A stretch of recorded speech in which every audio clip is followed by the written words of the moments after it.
열정맨, 열정우먼, 나를 돌보는 일에 서툰 사람.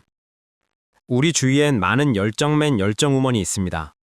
그런 사람들은 대부분 열심히 사는 사람, 성실한 사람으로 호평을 받죠. 하지만 그런 사람일수록 자기 자신을 돌보는 일에 서툰 사람이 많습니다. 최근 몇 년 사이 번아웃 증후군을 호소하는 환자분들이 크게 늘었습니다. 번아웃은 불타 없어진다는 의미인데요. 어떤 일에 의욕적으로 일에 몰두하던 사람이 극도의 정신적, 신체적 피로감을 호소하며 무기력해지는 현상을 말합니다. 우리말로는 소진증후군, 탈진증후군이라고도 합니다. 번아웃 증후군은 미국의 프로이덴버그라는 정신분석가가 자신이 치료하던 간호사를 보고 처음 이 용어를 사용했습니다. 이 간호사는 아픈 분들을 돌본다는 사명감으로 일을 시작했지만 점점 압박과 피로에 시달리며 냉소적으로 변해가는 증상을 보였다고 합니다. 일에 자신의 모든 에너지를 소모해 지칠 대로 지쳐버린 나머지 정작 자기 삶을 위해 쓸 기호는 남지 않게 된 것이죠. 번아웃 증후군은 학생, 주부, 프리랜서 등 직종에 상관없이 나타날 수 있는데 이런 분들의 공통점은 일을 자신의 한계보다 더 많이 한다는 데 있습니다. 일을 하다 극심한 피로를 느껴 내과로 입원한 50대 남성분이 생각납니다. 이분은 걸음을 걸을 때 다리에 모래주머니를 찬 것처럼 하체가 무거워 발을 떼기 어려운 증상이 지속되었습니다. 검사에서 아무런 이상이 발견되지 않아 정신건강의학과로 의뢰된 환자분이었는데 전형적인 번아웃 증후군이었습니다. 이분은 사회적으로 성공했다 여길 정도로 유능한 사람이었습니다.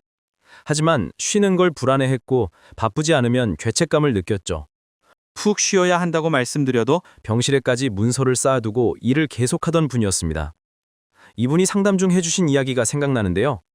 어느 날엔가 가족과 함께 봄꽃 축제에 갔는데 화려하게 핀 꽃을 보고 아내와 아이들이 들떠 있는데 자신은 아무런 감정이 느껴지지 않더라는 겁니다. 자신만 홀로 동떨어진 것 같은 느낌이 들었다고 해요. 그제야 자신이 기쁨, 슬픔 같은 감정을 못 느끼고 살아왔다는 걸, 직장일 빼고 자신이 뭘 하고 사는지 모르겠다는 생각에 회의감이 들고 삶이 허무해졌다고 합니다. 이 환자분은 다행히도 건강을 회복하신 경우지만 제가 만나본 대부분은 자신이 탈진했다는 걸 잘 알면서도 당장 먹고 사는 문제 때문에 일을 포기하지도 쉬지도 못하는 안타까운 경우가 많습니다.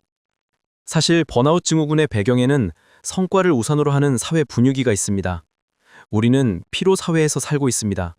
독일에서 철학하는 한뵘철 씨의 피로사회라는 책에는 성과주의 사회에서 개인은 완전히 타버릴 때까지 자기 자신을 착취한다는 말이 나옵니다. 현대인이라면 누구나 공감할 수 있는 말이죠. 요즘 서점가에서 잘 팔리는 책 중에는 자기계발서나 성공을 위한 시간관리법에 대한 게 많습니다. 좋게 보면 가능성을 끌어내는 자기 활용 방법을 제시하는 거지만 냉정하게 보면 오히려 그런 책들이 성과주의 사회에서 우리 모두를 소진시키고 탈진에 이르도록 부추기고 있는 것만 같은 생각도 듭니다. 성과주의 사회는 내가 노력하면 무엇든 할 수 있고 성공할 수 있다는 긍정이 넘칩니다. 이 사회에서는 누군가의 명령이나 지시 때문에 움직이는 게 아니라 자신에게 끊임없이 긍정의 주문을 겁니다. 나는 성공할 수 있어. 나 자신을 극복할 수 있어. I can do it. 자기 자신을 뛰어넘어야 한다는 끊임없는 주문과 강박 속에서 자발적 노동에 시달리다 탈진에 이릅니다. 사람의 의지력이라는 게 화수분처럼 끝없이 솟아나는 게 아닙니다. 정신력도 고갈되고 소진됩니다. 문제는 다른 이의 강요가 아니라 자발적으로 자신을 혹사시키기 때문에 본인이 가해자인 동시에 피해자가 된다는 것입니다. 특히 일의 성과에 집착하거나 성공에 대한 열망이 강한 사람일수록 번아웃의 신호가 오면 더 열심히 일에 매달리면서 나는 괜찮다는 것을 과시하려는 경향이 있는데 이런 태도가 오히려 상태를 더 악화시키는 경우가 빈번합니다. 결국 몸이 간절히 신호를 보냈음에도 이를 무시하고 괜찮다며 다독인 것에 대한 후회와 자신에 대한 원망만 남게 됩니다. 특히 일 중독, 워커홀릭인 분들이 번아웃 증후군, 탈진 증후군에 빠질 위험이 가장 높습니다. 이런 분들의 특징은 일을 해야 마음이 편하고 한 번도 쉰 적이 없다는 것에 자부심을 느끼며 바쁜 것을 자랑스럽게 여기고 바쁘지 않을 때는 죄책감을 느끼며 휴일이나 주말에도 일을 하거나 일 이야기를 합니다.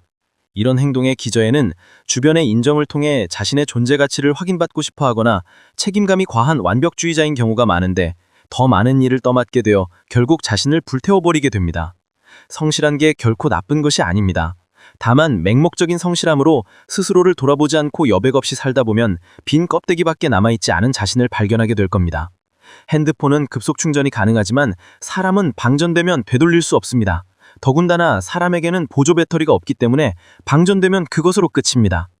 자신의 한계를 체력과 능력에 맞게 설정해야 합니다. 번아웃 증후군에서 벗어나기 위한 방법 중 1위가 잠자기라는 조사 결과를 본 적이 있습니다. 깨어있는 시간이 얼마나 버거우면 잠으로 도망치려 할까 하는 안타까운 마음이 듭니다. 자신의 성실함을 과잉 근무로 증명해야 하는 사회입니다. 하지만 지치지 않고 오래 달리기 위해서는 직장과 개인 간의 경계를 명확히 해야 할 필요가 있습니다. 업무는 정해진 시간 내에 하고 일거리를 아예 집으로 가져오지 않으며 주말에는 일에 대한 생각에서 의식적으로 벗어나야 합니다.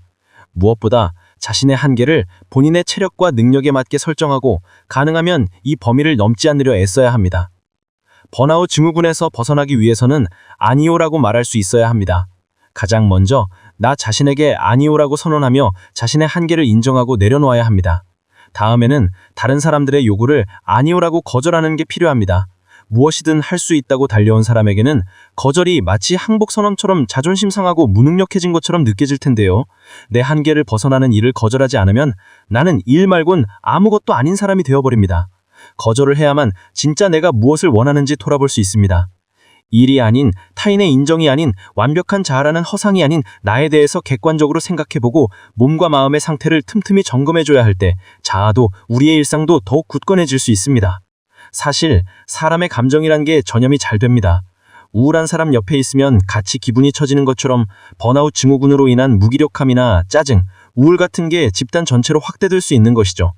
OECD국 중 두 번째로 근로시간이 많은 한국도 번아웃에 대한 국가적 차원의 관심과 대책이 필요한 이유입니다. 실제 일부 유럽 국가에선 번아웃을 심각한 사회 문제로 인식, 의학적인 진단 용어로 도입해 재정적인 보상이나 재활 서비스를 제공하고 있습니다. 번아웃 증후군은 자기 스스로를 지키는 개인적인 노력과 사회적인 노력이 함께 이루어져야 극복될 수 있는 문제입니다.